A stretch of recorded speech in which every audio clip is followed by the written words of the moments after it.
On behalf of the Ministry of Trade of the Republic of Turkey, it is my great pleasure to welcome you all to today's webinar. First of all, I would like to extend our sincere appreciation to Ms. Sid Dhar, representing European Direct Sourcing at GD Worldwide, for joining us today. We are delighted to have the opportunity to benefit from his insights and experience. Today's webinar forms part of our preparations for the second Istanbul Global Export Summit, AJEX 2026, which will be held in Istanbul from 3 to 5 September 2026 under the auspices of our ministry. AJEX 2026 will bring together leading global and regional marketplaces, retailers, logistics and payment service providers, technology companies, industry experts, and Turkish exporters. Through its conference and B2B meetings, the summit aims to foster new partnerships and provide Turkish companies with direct access to key actors in the global e-commerce ecosystem. Today's webinar offers Turkish companies an opportunity to learn more about GD's cross-border e-commerce ecosystem, consumer demand in China, and pathways available to brands and seeking to enter and grow in Chinese market. Before handing over the floor, I would like to briefly explain the format of today's webinar. Following Mr. Dhar's presentation, we will hold a Q&A session.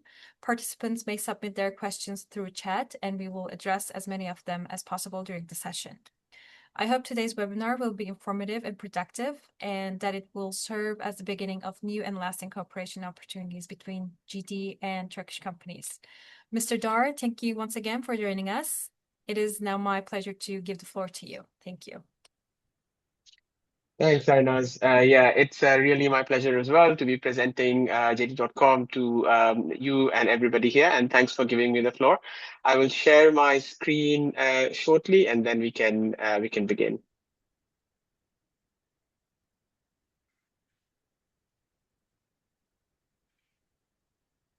Okay. Is my screen visible? Yes. Okay. Right. Yeah, and so once again, thank you for people who have joined us. It's a pleasure to present to you. I know it's quite late in Turkey as well. So again, we'll keep it short and to the point. So my name is Sid, as Sarina's introduced. I lead the Europe direct sourcing business for JD.com. I'm based in London, and we are growing our European team as we speak. So hopefully this becomes a bigger team the next time we speak. The agenda for today, I've divided that into 5 parts. So I will introduce quickly China market. JD is from China. Then I will introduce JD as a company. We will talk about the cross-border business and the different partnership models that we have. And finally, we will finish by what we are looking for, what we are excited about in Turkey, and how we can partner together. So let's begin. China, we all know, is a big market. So sizing the Chinese market is always an exciting task. In 2025, China did $1.8 trillion in physical goods online retail. So this is only online where physical goods are moving. So no digital e-commerce is taken into account. If you take that into account, it becomes even bigger. Now, this is a tremendous achievement for the country. In 2015, it was much smaller, and it has become 4x since 2015 to 2025 in 10 years. With that, the second big number that we have in the presentation is the penetration. The penetration of online e-commerce has grown from around 10% in 2015 to 26% in 2025. Now, 26% online penetration is a sign of a very mature market. And that mature market is composed of 970 million online shoppers who shop regularly on these e-commerce platforms. So this takes us to essentially benchmark, right? So this has essentially meant that China is the world's largest mature online physical goods market, which is 1.5 times the US online market. It is 13 times the UK online market. And if you compare it to Germany, it's 20 times bigger. So it's a huge market, huge mature market, and the opportunities are still much bigger. Let me, at this point, introduce you to my company, so JD.com. We were founded in 1998, so much younger compared to some of the companies, some of the partners that we deal with in Europe. And since 1998, we have invested a lot on our supply chain, our technology, our people, our customer experience. And that has meant that by 2025, we have become the largest retailer in China, doing $188 billion US of revenues per year. Parallelly, along our journey, we got listed in NASDAQ, we got listed in Hong Kong. So it's a major force in China. In terms of number of employees, we are now closing on to 1 million employees. About 60% of our employees are in our supply chain, in our technology, in our customer services divisions. And the other number in this slide that I'm really proud of is the number of active annual users. As you saw in my previous slide, China has around 970 million users who shop online. Out of them, 700 million are actively shopping on JD.com every year. And as a result of all of these achievements, we have become the 44th largest corporation in the world in 2025 Fortune Global 500 ranking. So we are very proud of that. But JD is not just retail; it's a conglomerate of companies. It's a group of companies. So as you can see from my next slide, overall, there are three comprehensive ecosystems within JD.com. One is the retail ecosystem, then we have the logistics and the warehousing ecosystem, and then our future bets, our other markets. So in the retail ecosystem, which essentially gives us the resilient growth and also helps us adjust margins, we have two big players there. One is JD.com, which is the core domain. Another one is the JD cross-border business, which is involved in international trade. Then we have our own private labels, our own five-star electronic stores. We have a health supplement business as well that we run. And apart from these, we have our offline channels, physical retail stores. We have 7Fresh, which is our supermarket chain. And then we have JD malls, which are again like huge malls that are fully JD. So this comprises of this is basically our retail ecosystem. Then coming on to logistics, warehousing, two companies that we are very proud of here and we should all be aware of is JD Logistics. So this is the logistics company that we work with closely. This is part of our ecosystem. On its own, outside of JD, it will be one of the largest logistics providers in the world. JD Properties is our warehousing and our office space, essentially, company that does warehousing all across the globe. So logistics properties, they give us the strong growth momentum, which has helped us sustain our growth over the years. And then we have our future drivers, future growth drivers. We have JD Technology. We have our partnership with Allianz in the insurance company, insurance bit. In Europe, we have started Joybuy, which is our local European e-commerce platform, which has launched in 5 countries already. And then we have our industrials, which is our B2B partnership. So these will give us sustainable growth in the coming future. So that's all about our JD and JD ecosystem. Now let's move forward to the company, the part of the business that I represent. I represent cross-border department. Now the first question is, what is cross-border department? Cross-border is essentially nothing but taking foreign to China products into China. So overseas products going into China. And this is enabled by government policies in China that have eliminated essentially many of the barriers that international brands face when they enter the Chinese market. We hear lots of stories from our partners, from our brands who have launched into China and then have struggled to essentially gain traction in the market. So this is a policy that helps with that. How does it do that? There are lots of benefits that the policy provides. The first one is you do not need a Chinese entity to work in the e-commerce model, the cross-border e-commerce model. So if you have a foreign entity in Turkey, you can work with us directly using your entity in Turkey. No additional requirement.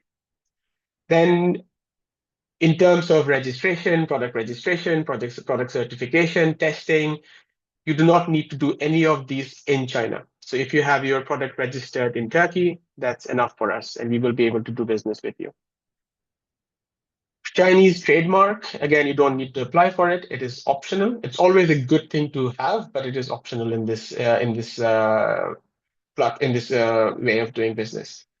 Then we have most of the trade is duty free, so no tariffs are charged, and you get a reduction in the VAT as well. So it's economically also beneficial. Plus, you don't need a Chinese bank account. Your Turkish bank account, if it can accept any of the international currencies, we will be happy to pay it directly into that bank account. And finally, as I mentioned previously as well, it's fully endorsed by the Chinese government, so Chinese legislations, and it's safe in that manner. We and JD have been doing cross-border for over 10 years now. We started in 2015, and over the 10 years, we have scaled our business significantly in cross-border. So currently, we sell around 10 million products from 20,000 different brands, representing around 100 different countries. And all of these brands are then able to get access to the 700 million customers that JD has. So it's a huge exposure that the brands get. Now, to bring this all together, we have created a lot of infrastructure, and the infrastructure is bonded warehouse mostly. So we have created 90 bonded warehouses and fulfillment centers around the Chinese mainland to actually make sure that this is viable and economical. At this point, let me also give you a sense of who are shopping on cross-border. So who are our customers, consumers? Our consumers in the cross-border world, it's mostly female-dominated. Around 60% of our consumers are female, but they are from the Gen Y and the Gen Z cohort. That's 47% of them. But all of our customers are super educated. So 80% of them have a bachelor's degree or a master's degree. And they are quite concentrated in tier one cities where many people are more affluent and they have been exposed to foreign products and what the foreign trends essentially. So these are our customer profile. If you look at this side of the chart, what this shows is the stickiness of these consumers, how much affinity they have towards our platform. So if you compare a JD cross-border customer with a normal JD customer, you will see for certain categories such as beauty, people are 2.7 times more willing to do repurchase on JD cross-border versus normal JD. If you then move on to mother and baby, it's even higher, 4.4%. So many mums, new mums, when they're buying for themselves or for their babies, they prefer to shop on JD cross-border. And that essentially gives you a sense of the trust that we have built in these middle-class communities over the years. Another sign of this is majority of our consumers are from the plus subscribed consumer base. What that essentially means is that it's a subscription model that JD has. And so people who have paid for JD subscription, they're more likely to do repeat purchase. And we see 60% of our consumers coming from them. So yeah, these are the consumer profiles that we have. So brands or suppliers who are selling through us are able to essentially get access to these consumer bases. Now, at this point, some people ask me, like, what is the difference between this cross-border and then like JD.com itself? So let me highlight that a bit. So JD cross-border is this part here. And then Jingdong, we also call it general trade, which is just the normal way of selling on JD. So the main difference is if you are selling on general trade, then JD essentially is either buying from you or on the marketplace, the supplier who is selling, they are local to China. So this is the common model when you have, let's say, an importer in China who imports your products, then they sell it onto JD or list it on JD. That product, it will be in general trade. So general trade products can easily circulate around China without any sort of restrictions. Cross-border is when the product is exclusively coming from abroad. So the product needs to originate from abroad. So in terms of legal entities, so the difference is legal entities for the general trade, you need a mainland China entity. For the cross-border, an overseas entity, a Turkish entity is absolutely fine. So in terms of labeling, in terms of testing, you need all of them in Chinese for general trade. You are exempt from all of them in cross-border. So if your label is in Turkish, or let's say in any of the other European languages, you do not need to stick on a Chinese label to it. Your products can easily come into the country. Then there is a tax advantage. So if you are in general trade, you pay tariff, you pay VAT, consumption tax, all of these other things, which comes about 13 to let's say 35%.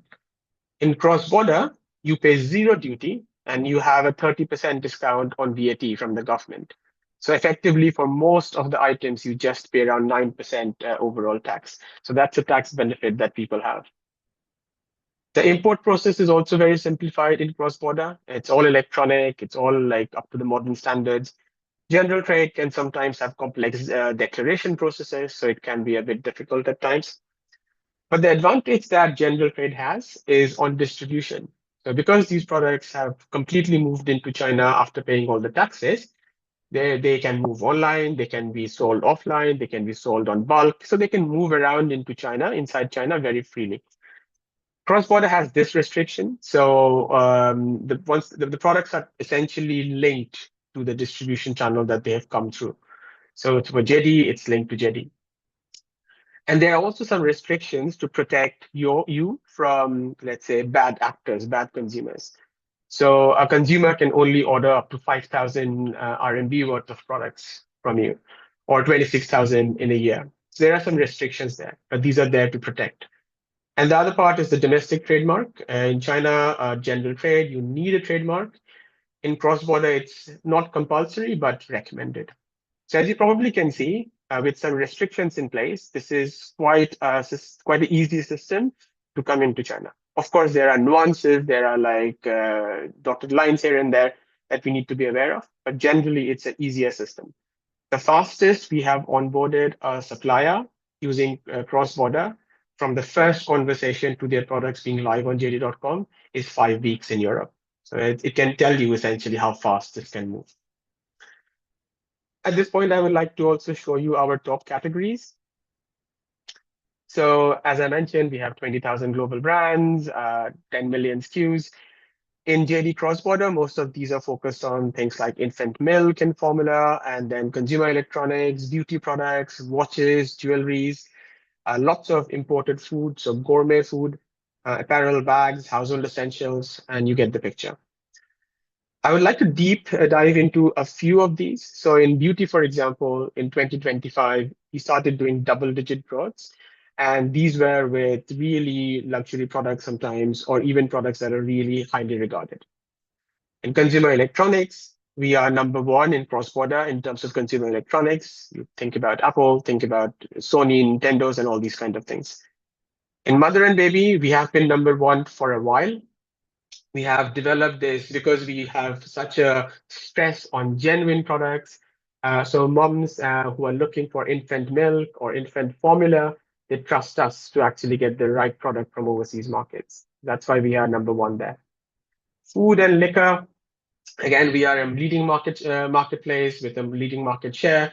To give you an example, if you look at French wines, we are the leading importer of French wine in overall China.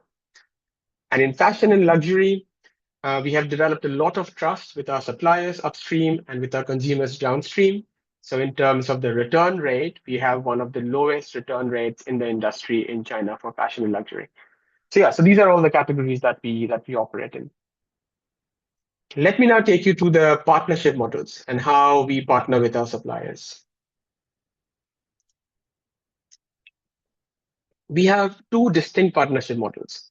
One is our marketplace model, which is the flagship store model, where we provide you a marketplace, provide you a platform, you list your products, you manage your products, and you go from there. Another one is the direct sourcing model, where it's a wholesale relationship. So we are the retailer, we directly buy from you, and we manage this. So going slightly deeper into it, let's talk about the wholesale first. In wholesale, it's a pure retailer model. We manage shipping, so we buy wholesale from you, we manage shipping, we manage pricing, and we have an operational team which is set up in China, which helps with all the operations for you.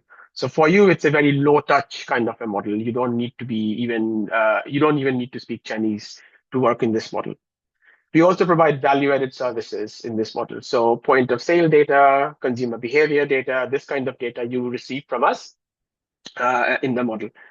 Example here is this brand, which is a Japanese brand, which is called Ajinomoto. They are active in food, frozen food, a whole bunch of other things. This is their store on JD.com, which is a wholesale retail store for their supplements. Moving on to the other one, we have the flagship store model, which is the marketplace model. Marketplace model is essentially like a platform that we give you. You set up your own products there, you set your own pricing, you set the look of the store as well. You can use our fulfillment services. So you can either store your products in a JD warehouse, or you can, if you have the capability, you can store your products in your own warehouses as well. And you are also responsible for the store operations. For the store operations, sometimes we see that our suppliers struggle to do it themselves because of the language difficulties. So you can hire e-commerce partners in China, and we can help you with the matchmaking. We can help you with the introductions, who can do it for you for a fee. The overall fee structure for the marketplace is around 1 to 8% JD commission, and then there will be a transaction fees per transaction that we also charge. We recommend this model for brands who have a bit more exposure to China, or even retailers who sell multi-branded products, or sometimes with mega aggregators, essentially mega merchants. The direct sourcing model works mostly best for brands who want to enter China with us. There's another third model, which I have put here in the footnote. I know that some Turkish brands, they are working with the mega merchants, so people, again, who buy things in bulk. So we will be happy to talk to your merchants, or we will be happy to also talk to you about your direct partnership. So these are the different partnership models. Now, across both these partnerships, we have fulfillment models on top. And JD is known for its fulfillment and its operational capabilities, capacities. So we offer two fulfillment models for both wholesale as well as marketplace. The first one is this one here, the bonded warehouse fulfillment model, where we take your products to China. So your products start at your warehouses, and then we will place an order with you, or you know how much to send to us. It goes to a consolidation center where we come and pick up your products. We have our own air freight as well as sea freight provider, the JD Logistics, and then the products comes to the China bonded warehouse where it stays. In parallel, we will list the product. And when the consumer buys the product, we clear customs, we take it out of the bond, and it goes to the consumer. So the post-purchase stage is around 1 to 2 day stops. In this model, we have around 10 ports that you can ship your products to, or we can bring your products to. We have a very high customs clearance rate of about 99%. So most of our goods pass through easily. And in major cities, we are able to deliver on the same day or next day. And across China, we are able to deliver with a fulfillment time of 55 hours, average fulfillment time. The next model that we have in fulfillment is where you don't bring your products to China. You keep your products in Turkey. So this is your brand warehouse. You keep the products there. The product is now listed on JD.com. The consumer sees that it is located in Turkey. So they see a longer delivery promise. And post-purchase, when the consumer purchases the order, you receive a notification saying pick and pack it, and then that pick and pack product is then taken by JD via air shipment all the way to China to the end consumer. This takes, depending on the location of the country, it takes about 3 to 10 days. For Turkey and Europe, it's mostly around 5 days. So in this, we have 3 smart selection custom clearance ports we use. We have 30 plus shipping networks where we are shipping from one city directly into China. We have lots of overseas warehouses that we use. For example, Europe, we have quite a few that we have created. And again, the clearance is around 99%. So these are the two fulfillment models which sit on top of the partnership models. So how does it look to a supplier in picture? In overall. So overall, you essentially sign a supply contract with us, or you sign a marketplace contract with us, and then you are responsible for packaging and palletizing and all of these kind of processes. And after that, mostly JD takes over the entire supply chain. So export, arrival, and then end to the end consumer. In terms of operations as well, as I mentioned, it depends on whether it's a wholesale model or a marketplace model, but you still get a lot of support from my team as well as other teams related to JD. So these were all the presentations around JD that I wanted to make. Now I would move into what products we are looking for, like what we are after.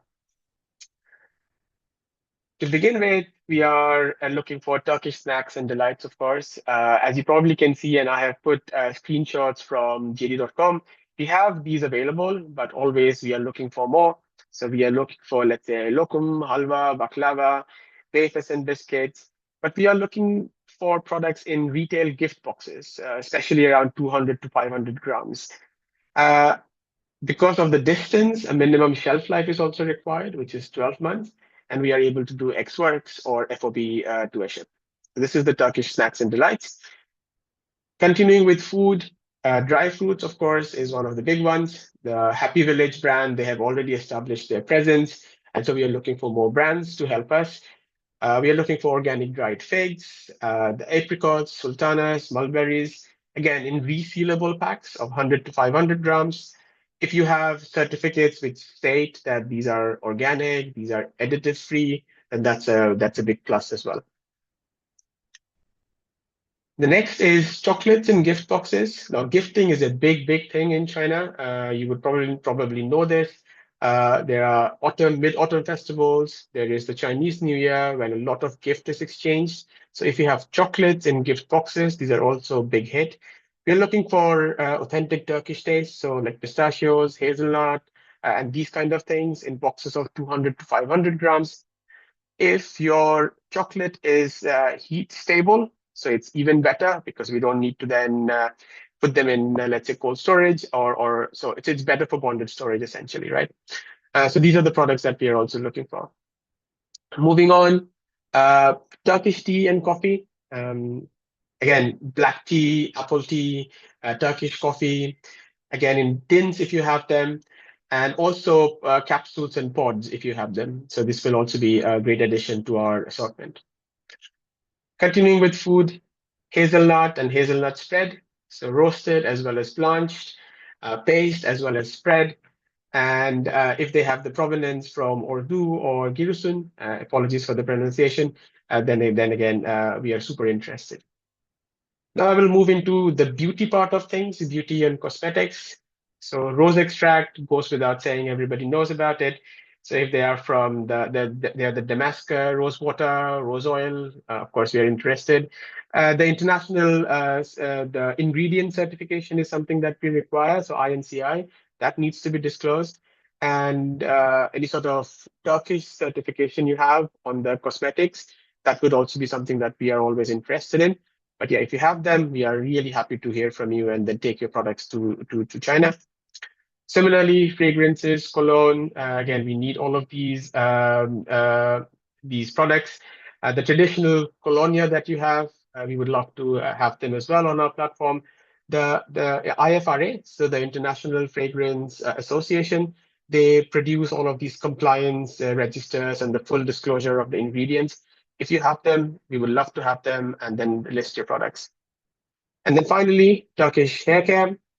Similarly, we need the full INCI, but we are looking for shampoos, serums, black seed, black garlic ranges. Bioxin is already selling in China, so we are looking for other producers as well who are interested.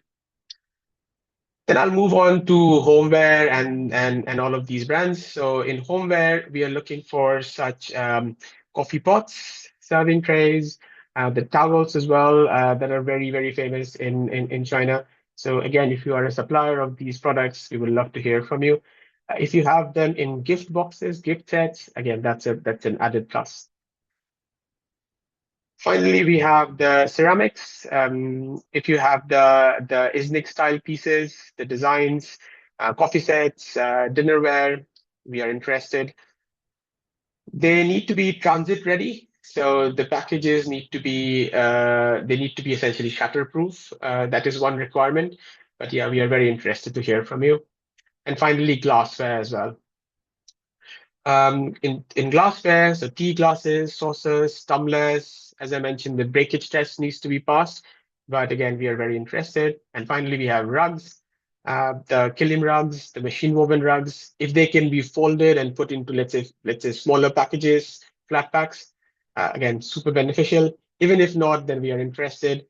If they are washable, if they're low pile, yeah, we are super interested in all of these kind of product ranges. So what is our commitment to cross-border trade? So for Turkish suppliers, we are investing a lot of resources overall in Europe, even including speakers of Turkish in our European offices, so that it becomes easier for us to communicate with you.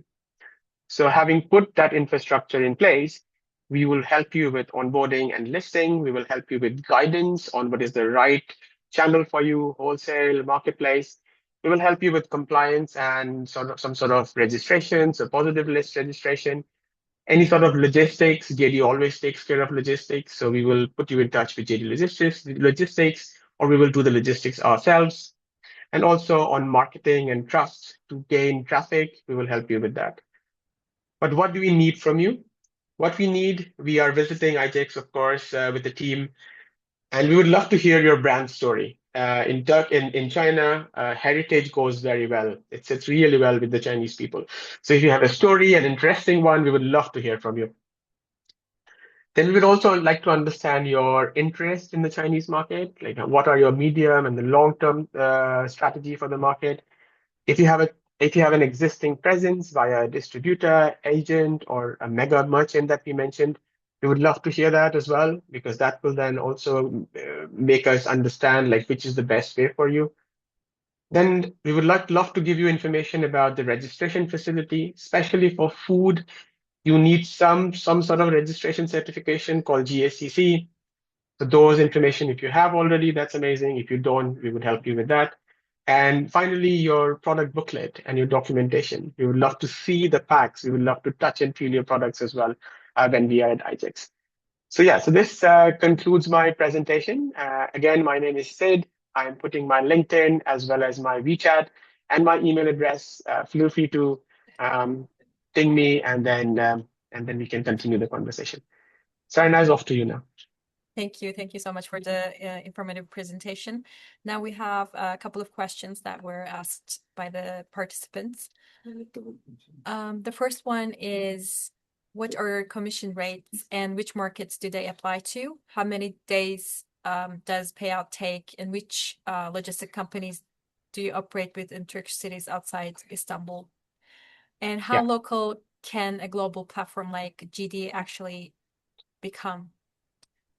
Nice question. Okay, so there are quite a few questions there. So the first one, I think, was around commissions. So as I mentioned, the commission, it depends on the category. So for some categories, it's 1%, and it goes all the way up to 8%. And our transaction fee on top of that is 0.9%. So minimum you will pay 1.9, maximum you will pay is 8.9. But I can provide more information at a category by category basis once we start talking to the person who put the question. What was the second question, if you don't mind me asking? Sure. After the commission. How many days does payout take? Yeah. So the payout, it depends on so we are quite flexible in that. It depends on the relationship that we have. So let's say we talk about marketplace where commission is there. So on marketplace, it can go from the actual sales. So essentially whatever you sell, we pay for that in 7 days or 15 days. It depends on that. In the wholesale, it is mostly always around after delivery of the product, we need certain number of days to pay you. So it's always payment terms, and it can range from 30 days all the way to 60 days based on the Incoterm that we use.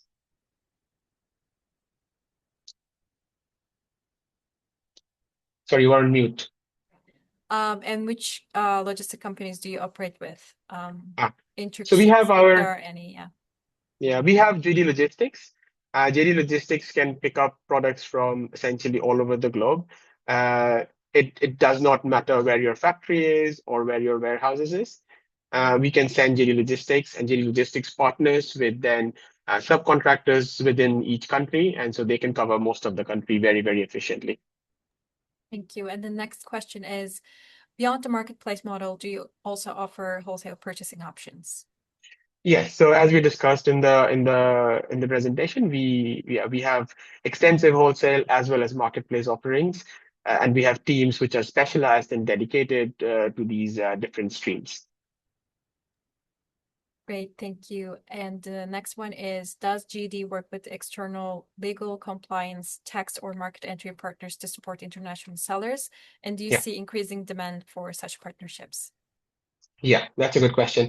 Yes, so we have some designated, not designated, we have some contacts in all of these. So there are very few agencies which offer everything that you mentioned there. So there are some agencies will specialize in trademark and legal, some will do, let's say, marketing, but then there are some global ones as well who do most of it. So yes, we can do matchmaking for you. We have some that we have worked with previously, and we can connect you in place, and then you can assess each other and figure out whether it's the right partnership or not. So that's the way to do it. That is mostly in the marketplace world. In the wholesale world, you generally would not require an external agency because JD will support you with our in-house resources as much as possible. Thank you. And the last question is actually something that we have come across with a lot of Turkish companies who are operating in China. And that would be one of the most significant factors affecting the motivation of Turkish companies is the fact that their brands and products are copied by Chinese manufacturers and sold at much lower prices. So what is your marketplace's approach to this issue? Yeah. So if you search about that, JD is known in China as the marketplace, which is known for its trust and its compliance and its strict policy on fake and non-conforming products. So we have an entire department dedicated to that, which is extremely strict.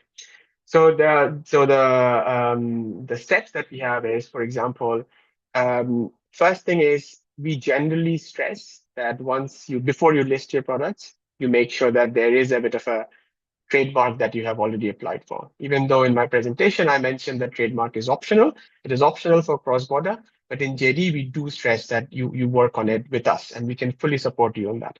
So once the trademark is captured, then our lawyers keep an eye on like any sort of these kind of fake products creeping into the market. And then if a supplier reports it, then we take stringent actions straight away. Where probably a bit of difficulty is in monitoring for every single supplier. So sometimes we also ask our suppliers to help us there to report these kind of problems, but we are very strict about removing these incidences whenever these are reported. And because of that, China's, I think the trust has built in China that if you're buying, let's say, a foreign product from JD, it will be genuine because JD must have looked into all of these issues, all of these situations. Thank you. Now we have a question in the chat. How we can compete local brands and manufacturers on GD since we are seeing most of the cross-border sellers in different countries sourcing from China itself due to competitive prices. How we can compete local brands?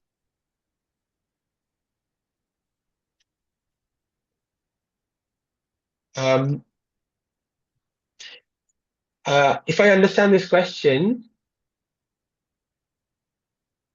I think it's a reverse question. Okay, so I think what you might be talking about, sir, is when China is exporting the products out to different countries, to let's say Europe and Turkey and all of these things. And correct me if I'm wrong there. What we are talking about here is taking products into China. So as I mentioned in my presentation, if your product is, let's say, it's a Turkish or a heritage product, you have a bit of a history, you have a bit of a brand in Turkey. If you take that product into China, you are not competing with directly the Chinese sellers because the product category is also very different, right? So that is one thing. Second thing is what we saw, Chinese consumers who shop on JD cross-border, who are after these kind of foreign products, they purposefully don't buy any Chinese products. So just to give you an example, if you have two products, one with the Chinese label, same product, and one with, let's say, a German label, then the people shopping on cross-border prefer the German label because they understand that if it is German label, it is definitely coming from Germany. It is definitely not fake, and it has got all the JD provenance linked to it. So that's the same principle which probably applies here. So taking products into China from Turkey with Turkish label, with Turkish writing, people will prefer that. And plus, you are not also competing in the same categories as the Chinese producers. Thank you. And I think we don't have any more questions. So thank you for everyone for participating today. And thank you, Mr. Dhar, for informing us about the Chinese market. I would just lastly ask you if you have any expectations from companies who will be joining us at IJAX for the B2B meetings. What should they bring if they should bring any samples or catalogs of their products? Yeah. Yeah, so it will be very interesting if we can actually touch and feel the products. Most of the time, if we are not in the country, the product is not tangible. We don't get to feel it. So samples will be great that we can experience. More information about your products in English would also be very good. And if we can take these information and then take it back to China to review, we can come back with an assessment of your products, and we can tell you whether it's the right fit or not, which is the right channel to enter China. So we can do all these assessments for you. Plus, tell us about your products, the history of your product, as I mentioned in my presentation. Why is your product special? So me and my global head will all be there, and we will be happy to hear the stories from you about your products. Thank you. Thank you so much for the tips. And once again, thank you everyone for joining us today. I hope you have a lovely evening for the rest of your day and have a good weekend. And we are very excited to have you at IJAX in September. So thank you everyone and good evening. Thank you. Thank you, everybody.